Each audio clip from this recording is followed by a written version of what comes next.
No. 24. By Alexander Hamilton. The subject continued, with an answer to an objection concerning standing armies to the powers proposed to be conferred upon the federal government in respect to the creation and direction of the national forces. I have met with but one specific objection, which is that proper provision has not been made against the existence of standing armies in time of peace. An objection which I shall now endeavor to show rests on weak and unsubstantial foundations. It has indeed been brought forward in the most vague and general form, supported only by bold assertions, without the appearance of argument, without even the sanction of theoretical opinions, in contradiction to the practice of other free nations, and to the general sense of America, as expressed in most of the existing constitutions. The propriety of this remark will appear the moment it is recollected that the objection under consideration turns upon a supposed necessity of restraining the legislative authority of the nation in the article of military establishments, a principle unheard of except in one or two of our state constitutions, and rejected in all the rest. A stranger to our politics, who is to read our newspapers at the present juncture, without having previously inspected the plan reported by the convention, would be naturally led to one of two conclusions: either that it contained a positive injunction that standing armies should be kept up in time of peace, or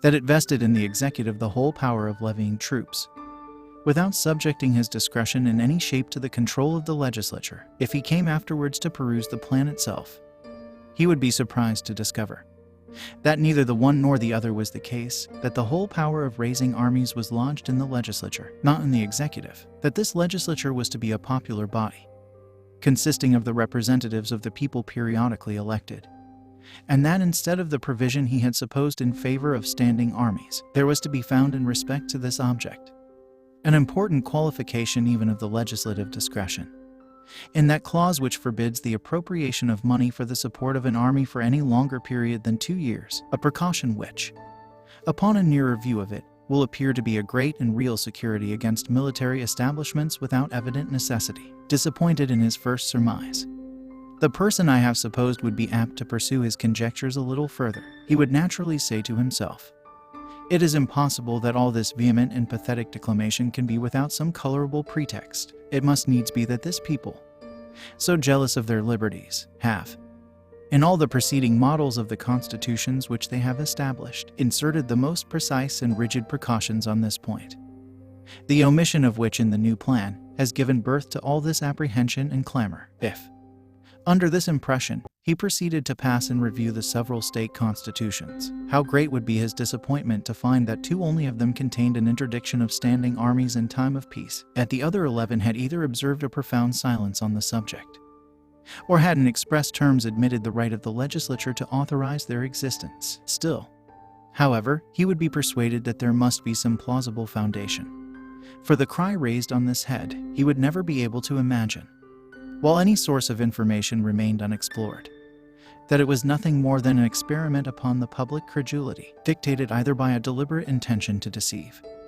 or by the overflowings of a zeal too intemperate to be ingenuous. It would probably occur to him that he would be likely to find the precautions he was in search of in the primitive compact between the states. Here, at length, he would expect to meet with a solution of the enigma. No doubt, he would observe to himself, the existing confederation must contain the most explicit provisions against military establishments in time of peace, and a departure from this model in a favorite point has occasioned the discontent which appears to influence these political champions. If he should now apply himself to a careful and critical survey of the Articles of Confederation, his astonishment would not only be increased, but would acquire a mixture of indignation at the unexpected discovery that these articles, instead of containing the prohibition he looked for, and though they had, with jealous circumspection, restricted the authority of the state legislatures in this particular, had not imposed a single restraint on that of the United States. If he happened to be a man of quick sensibility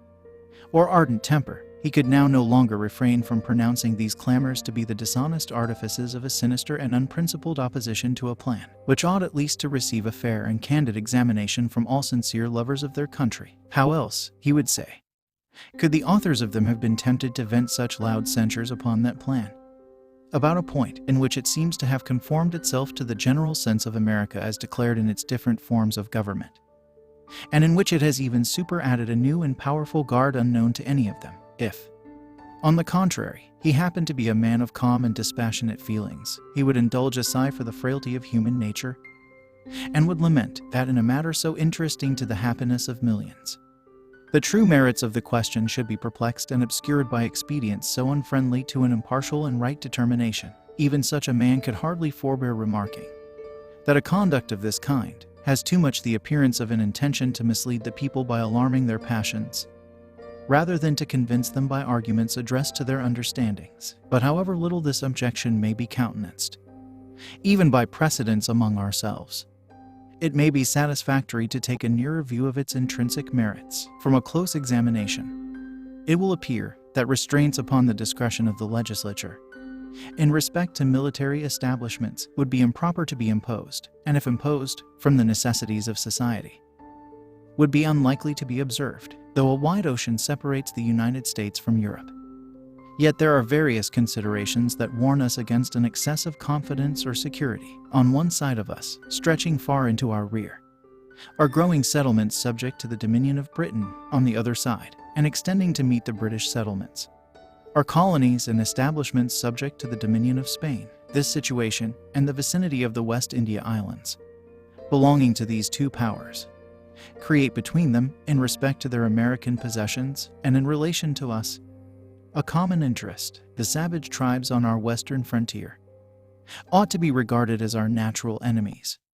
Their natural allies, because they have most to fear from us and most to hope from them. The improvements in the art of navigation have, as to the facility of communication, rendered distant nations, in a great measure, neighbors. Britain and Spain are among the principal maritime powers of Europe. The future concert of views between these nations ought not to be regarded as improbable. The increasing remoteness of consanguinity is every day diminishing the force of the family compact between France and Spain, and politicians have ever, with great reason, considered the ties of blood as feeble and precarious links of political connection. These circumstances, combined, admonish us not to be too sanguine in considering ourselves as entirely out of the reach of danger. Previous to the Revolution, and ever since the peace, there has been a constant necessity for keeping small garrisons on our western frontier. No person can doubt that these will continue to be indispensable, if it should only be to guard against the ravages and depredations of the Indians. These garrisons must either be furnished by occasional detachments from the militia, or by permanent corps in the pay of the government. The first is impracticable, and if practicable, would be pernicious. The militia, in times of profound peace, would not long, if at all, submit to be dragged from their occupations and families to perform that most disagreeable duty, and if they could be prevailed upon, or compelled to do it, the increased expense of a frequent rotation of service, and the loss of labor and disconcertion of the industrious pursuits of individuals, would form conclusive objections to the scheme. It would be as burthensome and injurious to the public as ruinous to private citizens. The latter resource of permanent corps in the pay of government amounts to a standing army in time of peace. A small one, indeed, but not the less real for being small. Here is a simple view of the subject that shows us at once the impropriety of a constitutional interdiction of such establishments, and the necessity of leaving the matter to the discretion and prudence of the legislature. In proportion to our increase in strength, it is probable, nay, it may be said certain, that Britain and Spain would augment their military establishments in our neighborhood. If we should not be willing to be exposed, in a naked and defenseless condition, to their insults or encroachments, we should find it expedient to increase our frontier garrisons in some ratio to the force by which our western settlements might be annoyed. There are, and will be, particular posts, the possession of which will include the command of large districts of territory and facilitate future invasions of the remainder. It may be added that some of those posts will be keys to the trade with the Indian nations. Can any man think it would be wise to leave such posts in a situation to be at any instant seized by one or the other of two neighboring and formidable powers? To act this part would be to desert all the usual maxims of prudence and policy. If we mean to be a commercial people, or even to be secure on our Atlantic side, we must endeavor, as soon as possible, to have a navy. To this purpose, there must be dockyards and arsenals, and, for the defense of these, fortifications, and probably garrisons. When a nation has become so powerful by sea, that it can protect its dockyards by its fleets. This supersedes the necessity of garrisons for that purpose. But where naval establishments are in their infancy, moderate garrisons will, in all likelihood, be found an indispensable security against descents for the destruction of the arsenals and dockyards, and sometimes of the fleet itself. Publius,